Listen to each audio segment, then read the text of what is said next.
Hello everyone.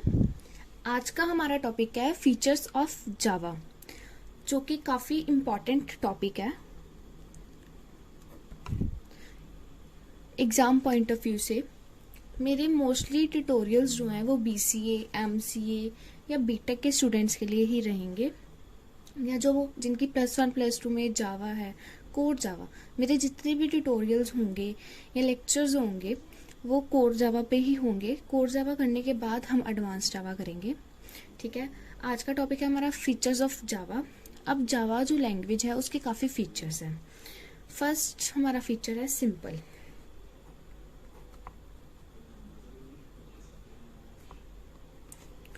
अब जो जावा है वो काफ़ी सिंपल लैंग्वेज है, ऐसा कहा जाता है बुक्स में। इतनी भी सिंपल नहीं है। बुक्स में लिखा गया है कि जो इसका सिंटेक्स है वो बहुत ज़्यादा सिंपल है, इजी टू अंडरस्टैंड है, बट इतना भी नहीं है। बट हाँ, जैसे कि अब जिन्होंने C++ पढ़ी है उन्हें पता है कि हम C++ में पॉइंटर्स पढ़ते हैं, ऑपरेटर ओवरलोडिंग पढ़ते हैं, वो सब जावा में नहीं है। इसलिए इसको कहा जाता है कि ये सिंपल लैंग्वेज है। सेकंड है इसका फीचर ऑब्जेक्ट ओरिएंटेड।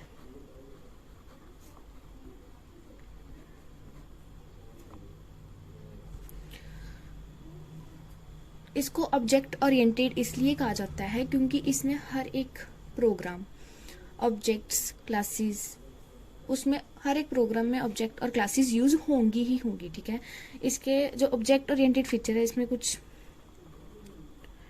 टॉपिक्स हम पढ़ेंगे, like objects, classes, inheritance, polymorphism, abstraction,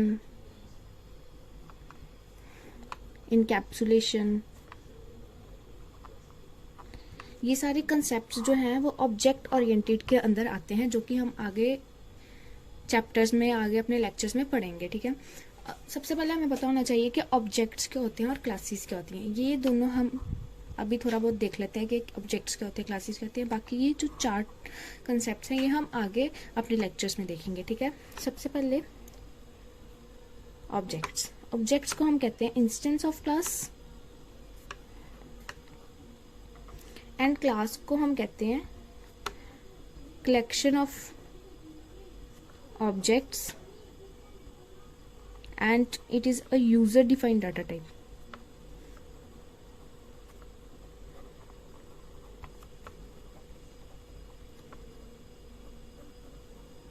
data type का भी हम क्वेश्चन आगे करेंगे।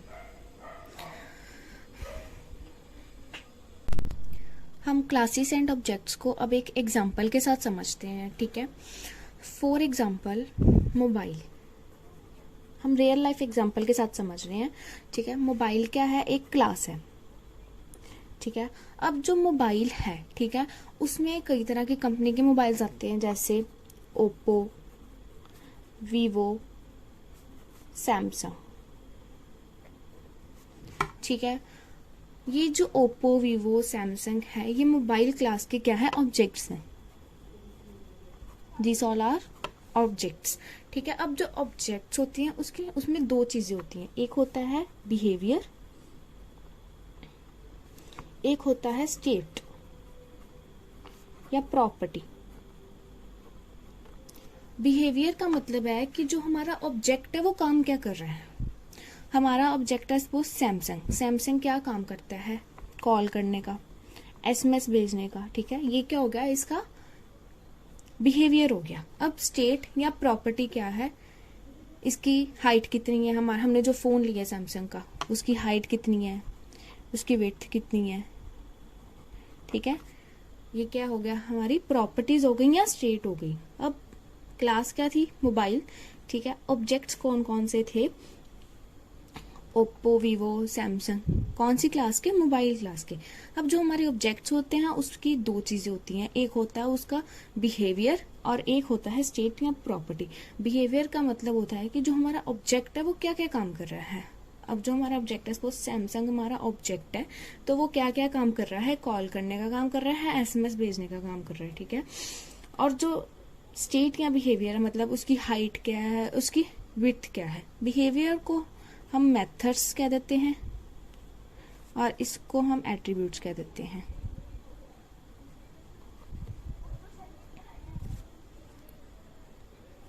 ठीक है, एक और एग्जांपल लेते हैं for the better understanding. For example ATM एक क्लास है।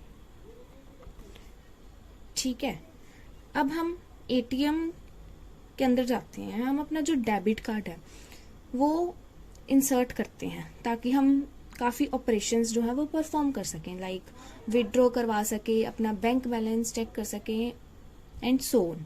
ठीक है, अब जो एटीएम क्लास है, अब जब हम इसके अंदर डेबिट कार्ड इंसर्ट करेंगे तो ये एज एन ऑब्जेक्ट बिहेव करेगी। ठीक है, मतलब जब हम एटीएम क्लास में काम कर रहे हैं, एटीएम हमारी क्लास है, ठीक है, तो हमने इसमें डेबिट कार्ड इंसर्ट किया तो एज एन ऑब्जेक्ट काम कर रही है और हम इसमें वेरियस ऑपरेशंस परफॉर्म करेंगे, जैसे कि हम विड्रॉ करवाएंगे, हम अपना बैंक बैलेंस चेक करेंगे कि हमारा बैलेंस क्या है। मतलब कि जब हम क्लास को किसी एज एन ऑब्जेक्ट बिहेव कर रहे हैं तभी हम ऑपरेशंस परफॉर्म करवा पा रहे हैं। ठीक है, जब हमने अपना डेबिट कार्ड निकाल लिया बाहर तो एटीएम मशीन हमारे लिए क्या हो गई, यूजलेस होगी। मतलब कि विदाउट, मैं इस एग्जांपल से समझाना चाहती हूँ कि विदाउट ऑब्जेक्ट्स हम क्लास के अंदर जितने भी मेथड्स हैं उनका यूज नहीं कर सकते। हमें ऑब्जेक्ट्स बनाने ही पड़ेंगे मेथड्स का यूज करने के लिए। ठीक है, बाकी क्लासेस एंड ऑब्जेक्ट्स को मैं आगे डिटेल में सब कुछ समझाऊंगी। इसका आगे इसका थर्ड फीचर आता है रोबस्ट।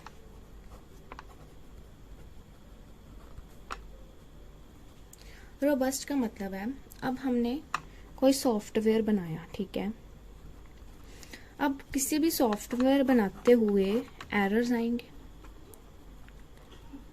अब जो जावा लैंग्वेज है इसमें एक ऐसा फीचर है, कौन सा फीचर है, exception handling.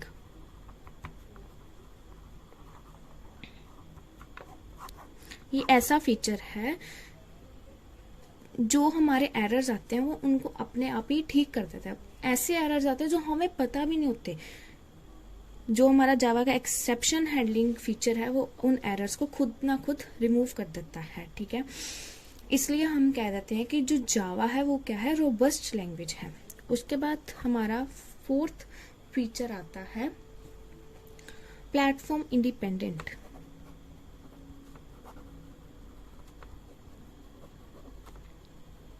Now what does it mean? इसका मतलब है कि हमारा जो जावा का कोड है, ठीक है,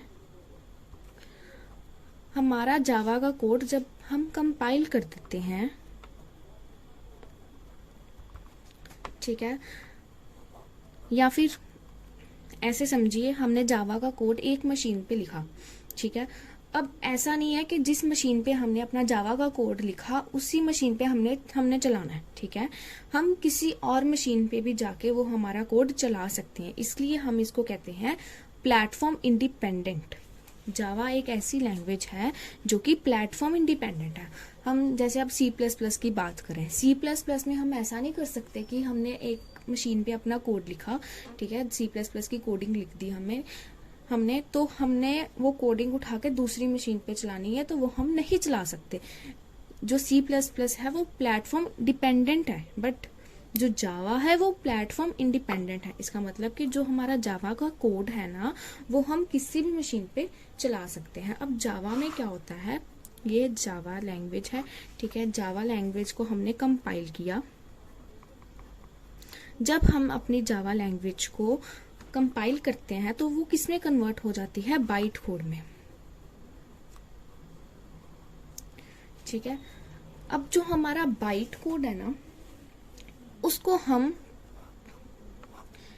किसी भी ऑपरेटिंग सिस्टम पे चला सकते हैं, जैसे हम विंडोज पे चला सकते हैं, हम मैक पे चला सकते हैं,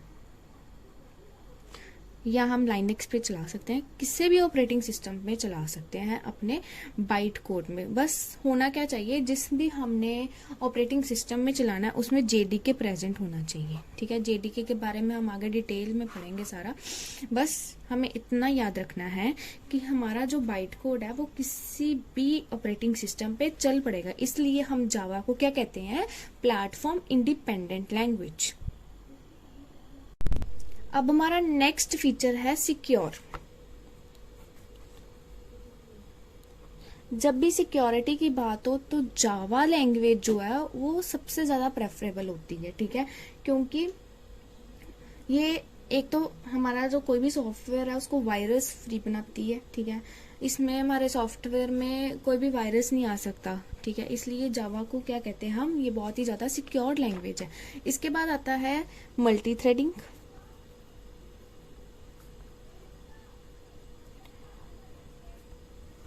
मल्टी थ्रेडिंग, अब हमने ऑपरेटिंग सिस्टम में, अपने ऑपरेटिंग सिस्टम हम सब्जेक्ट पढ़ते हैं, उसमें हम पढ़ते हैं मल्टी टास्किंग। ठीक है, जो काम ऑपरेटिंग सिस्टम में मल्टी टास्किंग करता है वही मल्टी थ्रेडिंग करता है जावा लैंग्वेज में। मल्टी टास्किंग मतलब कि सपोज एक सीपीयू है वो मल्टीपल टास्क परफॉर्म कर रहा है। ठीक है, मल्टीपल टास्क परफॉर्म कर रहा है।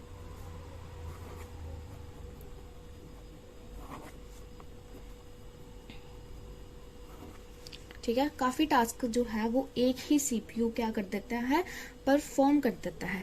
सिमिलरली मल्टी थ्रेडिंग का मतलब है कि जो एक प्रोग्राम है जावा का वो मल्टीपल टास्क परफॉर्म कर सकता है।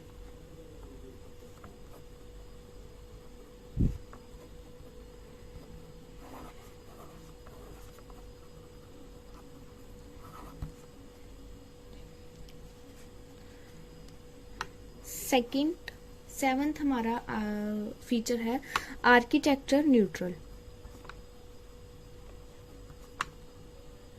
इसका भी मतलब वही है कि जो हमारा जावा का कोड है वो किसी भी मशीन पे चल सकता है। ठीक है, हम बाइट कोड में कन्वर्ट करते हैं एंड देन वो बाइट कोड को हम किसी भी मशीन पे चला सकते हैं। अब जब हम अपना जावा का प्रोग्राम सेव करते हैं तो उसको हम डॉट जावा एक्सटेंशन के नाम से करते हैं, बट जब हम इसको कंपाइल कर देते हैं तो ये कौन सी एक्सटेंशन में कन्वर्ट हो जाता है, डॉट क्लास। अब जो ये डॉट क्लास फाइल है ना, ये कंपाइलर ही इसके अंदर का कोड अंडरस्टैंड कर सकता है। डॉट क्लास फाइल के अंदर में जो भी कोडिंग होगी वो हम अंडरस्टैंड नहीं कर सकते। लास्ट हमारा फीचर है पोर्टेबल। पोर्टेबल का मतलब है, अब ये तो समझना बहुत ही आसान है। पोर्टेबल मतलब कि हम अपना जावा का कोड किसी भी मशीन पे चला सकते हैं, इसलिए it is a portable language. I hope आपको फीचर्स ऑफ जावा क्लियर होंगे। अगर आपको मेरे नोट्स चाहिए तो आप मुझे कमेंट सेक्शन में बता देना, मैं अपनी डिस्क्रिप्शन में नोट्स लगा दूंगी, साथ में नोट्स डाल दूंगी। Thank you.